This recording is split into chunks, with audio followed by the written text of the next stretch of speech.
Ciao a tutti e benvenuti, se questa è la prima volta che capitate sul mio canale Fly High in Italian, o bentornati. In questa lezione vedremo il vocabolario sulle email e poi vedremo anche come scrivere un'email informale. Vi ricordo che potete regolare la velocità del video se parlo troppo lentamente o se parlo troppo velocemente premendo sulle impostazioni in basso a destra sulla rotellina. E oltre a sottotitoli in italiano ho preparato anche sottotitoli in inglese, francese, spagnolo e russo se ne avete bisogno. Allora adesso entreremo nella mia casella di posta elettronica, così viene chiamata casella di posta elettronica oppure si può semplicemente dire nella mia email. Ovviamente vi oscurerò la mia posta in entrata o posta in arrivo, quindi i messaggi che le email che ho ricevuto perché ovviamente sono personali, giusto? Però vi farò vedere tutte le cartelle, o almeno le cartelle principali, e poi vedremo anche gli elementi di cui, insomma, il vocabolario di cui abbiamo bisogno per scrivere un'email informale. Allora partiamo, quindi abbiamo detto che questa è tutta la posta in arrivo, quindi comprende le email che abbiamo ricevuto, giusto? La posta in arrivo. Poi abbiamo gli speciali. Speciali sono quelli che sono contrassegnati, sono le email contrassegnate con una stella, quindi sono quelle email che voi classificate come importanti, ok? Quindi vengono marcati proprio con la stella. Poi abbiamo i posticipati. I posticipati in realtà sono email che rimuoviamo temporaneamente dalla posta in arrivo per poi rimetterli in posta in arrivo quando ne abbiamo bisogno in un momento successivo. In realtà io non uso mai posticipati, quindi. E vabbè. E poi abbiamo inviati. Inviati sono le email che inviamo, appunto, le email che sono partite dalla nostra casella di posta. E poi abbiamo le bozze.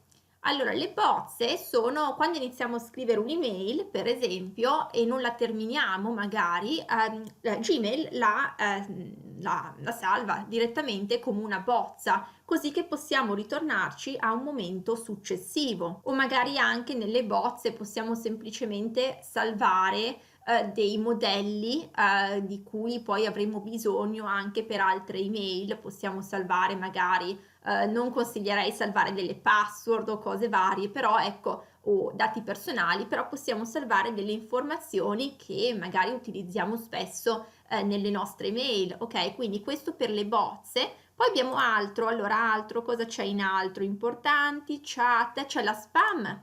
La spam, sì, la spam è anche detta la posta indesiderata, quindi sono un po' quelle pubblicità, quei messaggi, anche quelle email truffa che ci arrivano che è meglio non aprire, ecco, e questa è la spam. E poi abbiamo il cestino. Il cestino è quello che è anche detto la posta eliminata. E cosa contiene? Contiene messaggi, contiene email che abbiamo eliminato dalla nostra posta in arrivo, quindi vanno tutti nel cestino, vanno tutte nel cestino e poi Gmail infatti viene detto, lo dice proprio qui, i messaggi nel cestino da più di 30 giorni vengono eliminati automaticamente, quindi poi Gmail le rimuove dopo 30 giorni. Quindi questo per l'interfaccia appunto di Gmail.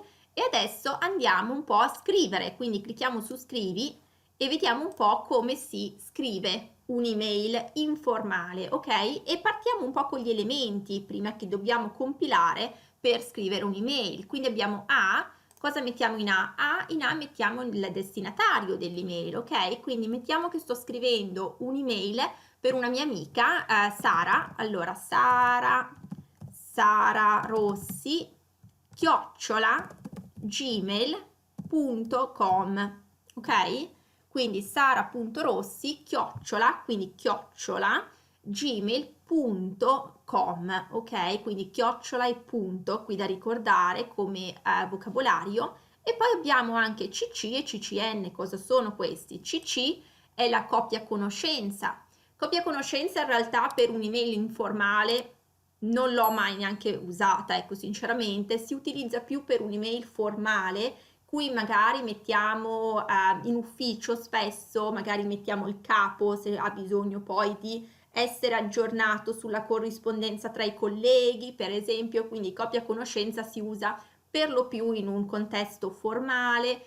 E poi abbiamo CCN invece, CCN è la copia carbone nascosta, quindi con la copia carbone nascosta, se qui mettiamo un indirizzo email in questo campo, succede che la persona che è in copia conoscenza nascosta riceverà questa email che sto per scrivere, oltre a Sara Rossi, ma Sara Rossi non saprà che mettiamo Emilio Bianchi ha anche lui ricevuto l'email. E poi abbiamo qui l'oggetto riassumiamo praticamente in 2 parole il contenuto, il messaggio della nostra email. Quindi in questo caso sto scrivendo a Sara perché è da tanto tempo che non ho sue notizie e quindi chiamo l'oggetto da quanto tempo, molto molto semplicemente, ok? Allora, come partiamo con l'email? Partiamo ovviamente col saluto, quindi partiamo con ciao Sara, o possiamo anche dire, possiamo utilizzare una virgola qui, o possiamo anche utilizzare un punto esclamativo, ciao Sara, ok? Oppure possiamo utilizzare anche cara Sara, poi seguita da una virgola. In questo caso si utilizza cara quando Sara è un'amica molto stretta, quindi se siamo molto legate, magari un'amica d'infanzia, un'amica che conosco da tanto tempo, allora utilizziamo cara.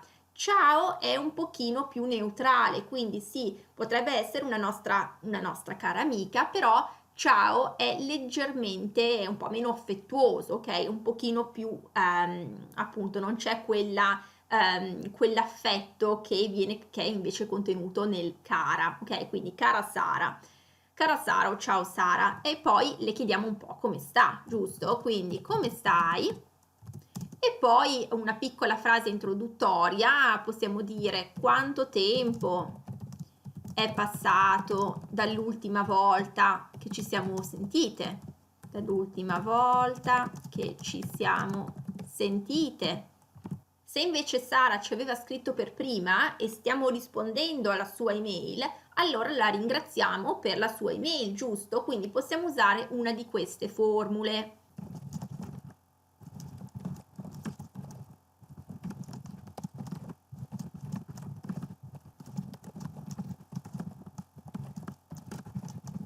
Quindi possiamo dire grazie mille per la tua email, oppure mi ha fatto piacere ricevere la tua ultima email, oppure se invece siamo in ritardo a risponderle, allora possiamo dire scusami tanto per il ritardo nella risposta, sono stata molto presa nell'ultima settimana. Oppure sono riuscita a scriverti solo ora perché l'ultimo mese è stato un po' caotico, ok? Quindi qui ci scusiamo un po' per il ritardo nel risponderle e spieghiamo il motivo per cui appunto scriviamo solo ora. E poi ci buttiamo proprio nel corpo dell'email e scriviamo quello che vogliamo sapere da Sara, magari parliamo di noi, insomma ci buttiamo proprio nella parte principale dell'email.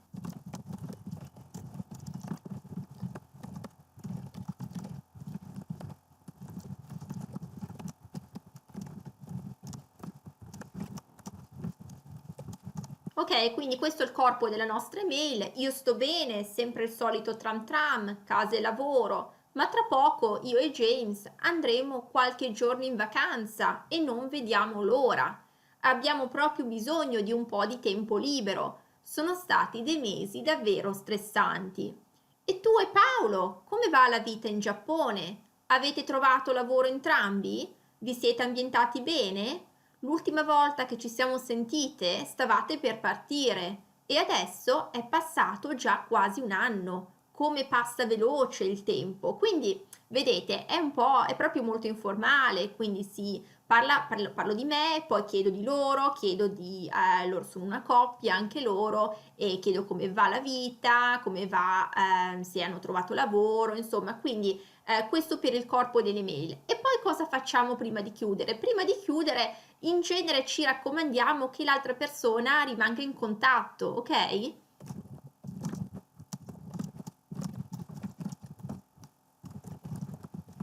Quindi possiamo dire: mi raccomando, attendo tue notizie, scrivimi 2 righe quando puoi, mi fa sempre tanto piacere. Quindi incitiamo l'altra persona a mantenersi in contatto con noi, ok? O possiamo dire che speriamo di rivederci presto, giusto? Quindi vogliamo proprio avere quel contatto ancora con la persona. E poi la salutiamo, quindi a fine email possiamo dire un abbraccio, possiamo anche dire un abbraccio forte forte, e Google in realtà mi suggeriva fortissimo, sì, possiamo dirlo, un abbraccio fortissimo. Possiamo dire anche con tanto affetto, in realtà queste andrebbero capitalizzate, ecco, capitalizziamole perché siamo inizio frase, ecco, con tanto affetto. E possiamo dire anche a presto è un po' più neutro, non molto affettuoso, semplicemente a presto. E mettiamo le virgole però dopo, ecco sì, sono seguite dalla virgola, perché in genere dopo questa formula conclusiva c'è la nostra firma, giusto? Quindi a presto, possiamo dire bacioni, bacioni, possiamo dire un bacio,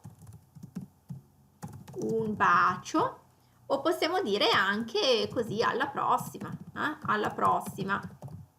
Alla prossima in genere è seguito da un'esclamazione e poi ci firmiamo, quindi Francesca.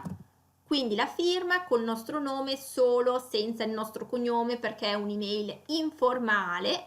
E abbiamo degli allegati, quindi se ci sono degli allegati, qui sì, se vogliamo magari allegare delle foto, niente, le mettiamo, clicchiamo su qui e poi premiamo invia, ok? Non premio invia nel caso ci sia una Sara Rossi che riceverà questa email, ok? Però ecco, questo è tutto, insomma, questa è la nostra email informale e conclude anche la nostra lezione per oggi e spero che vi sia piaciuta e spero che vi sia stata utile e se sì fatemi sapere nei commenti e se il video vi è piaciuto mettete un like così che mi aiutate a spargere la voce e a raggiungere più persone con questo contenuto e considerate iscrivervi al canale ed attivare la campanella delle notifiche per non perdere nessun nuovo episodio.